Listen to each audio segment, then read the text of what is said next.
నా దృష్టిలో బర్త్‌డే అంటే 4 విషెస్, ఒక కేక్ కటింగ్ అంతే.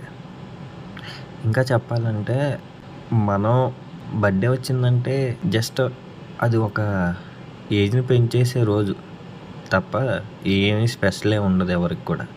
ఇంట్లో వాళ్ళకి బర్త్‌డే వచ్చిందంటే చాలు ఏదో స్పెషల్‌గా అనుకుంటారు కానీ అప్పుడు దాకా మనం 5 ఇయర్స్ 6 ఇయర్స్ ఉన్నవాళ్ళం సడన్గా 8 ఇయర్స్ అవ్వగానే అరే నువ్వు పెద్దోడు అవుతున్నావు జాగ్రత్తగా ఉండరా అంటాడు. అలా అని చెప్పేసి దాని తర్వాత మనం ఇంకొంచెం పెరిగిన తర్వాత అంటారు అరే నీ ఏజ్ ఎక్కువ అవుతుందిరా ఎప్పుడు జాబ్ చేస్తావు అంటారు. తర్వాత చూస్తారు నీకు ఎప్పుడు పెళ్లి చేయాలిరా అంటాడు. ఆ పెళ్ళి కూడా కొంచెం లేట్ అయితే ఏజ్ బాగా అయిపోతుందిరా పెళ్ళి అంటారు.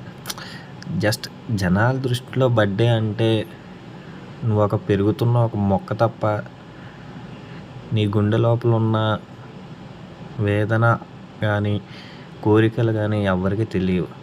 దాన్ని మనం సఫలం చేసుకోవాలి తప్ప బర్త్‌డే రోజు వచ్చింది కదా అని చెప్పేసి జాలీగా తిరిగేసి కూర్చోవడం కాదు. అది ఒక రోజు అంతే, జస్ట్ వచ్చిపోయే రోజు తప్ప దానివల్ల నీకు పెద్దగా యూజే ఉండదేమో అని నా ఫీలింగ్ అంతే. ఇది నా బర్త్‌డే రోజు నాకు వచ్చిన ఫీలింగ్ తప్ప అంతకన్నా ఏం లేదు. కొత్తగా స్పెషల్గా నా లైఫ్లో జరిగిందంటూ కూడా ఏం లేదు.